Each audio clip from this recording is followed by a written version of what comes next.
Avui us parlarem dels signes i símptomes més habituals que ens alerten d'un problema visual. Començarem pels més típics. Un seria, per exemple, el mal de cap, sobretot en la part frontal, o sigui, aquesta zona d'aquí, que se'ns carrega molt això. I ens fa com fruncir el ceño, una mica, que es diu. Un altre molt típic seria que se'ns posin els ulls molt vermells al final del dia i tinguem la sensació de voler-los fregar molt fort. Això seria, per exemple, un signe de una petita hipermetropia o alguna cosa semblant. Un altre, també bastant típic, és el símptoma que ens passa quan llegim i ens venen ganes de dormir, ens ve somnolència, ens pesen les parpelles. Això seria un altre signe que hi pot haver alguna cosa visual. Un altre també bastant típic és aclocar els ulls quan estem mirant alguna cosa de lluny. Això és molt típic dels miops. Aquest potser és un que l'heu sentit més a parlar. Un altre seria mareig.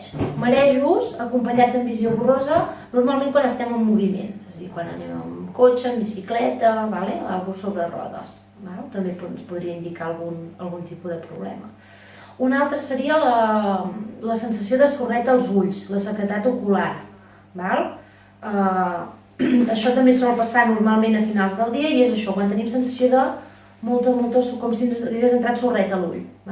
Sol passar molt més en dones que homes, per exemple, però pot passar en els dos casos.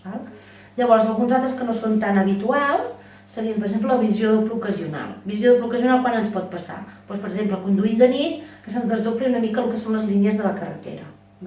Un altre bastant típic que ens podria passar és quan estem estirats, per exemple, i mirem el que és el despertador. Llavors, que el despertador se'ns desdobli. Llavors, no són coses greus, però sí que són coses per mirar, perquè normalment és alguna cosa muscular de l'ull.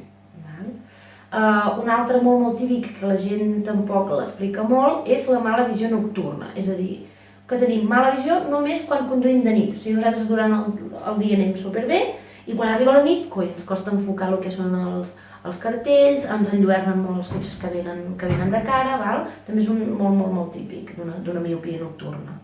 I un altre que és, per exemple, molt típic amb nens són els tics a les parpelles. Quan comencem estem molt estona amb el mòbil o estan llegint o estan fent els deures i parpellegem molt. També gent que fa molta lectura o que treballa molt en pantalles també els hi pot arribar a passar. Si notéssiu algun signe o algun símptoma d'aquests, encara que sigui un, pot ser un i ser rellevant. El que s'ha de fer és acudir al professional de la visió, que en aquest cas som nosaltres els optometristes. Llavors us fem una visita i mirem a veure què hi ha, i cap problema. El pròxim dia parlarem dels signes i símptomes més encarats a nens petits. Llavors el que podem detectar, perquè a vegades els nens petits no ens saben explicar què és un mal de cap o el que sigui, llavors parlarem una mica més d'això per saber com ho hem de treballar.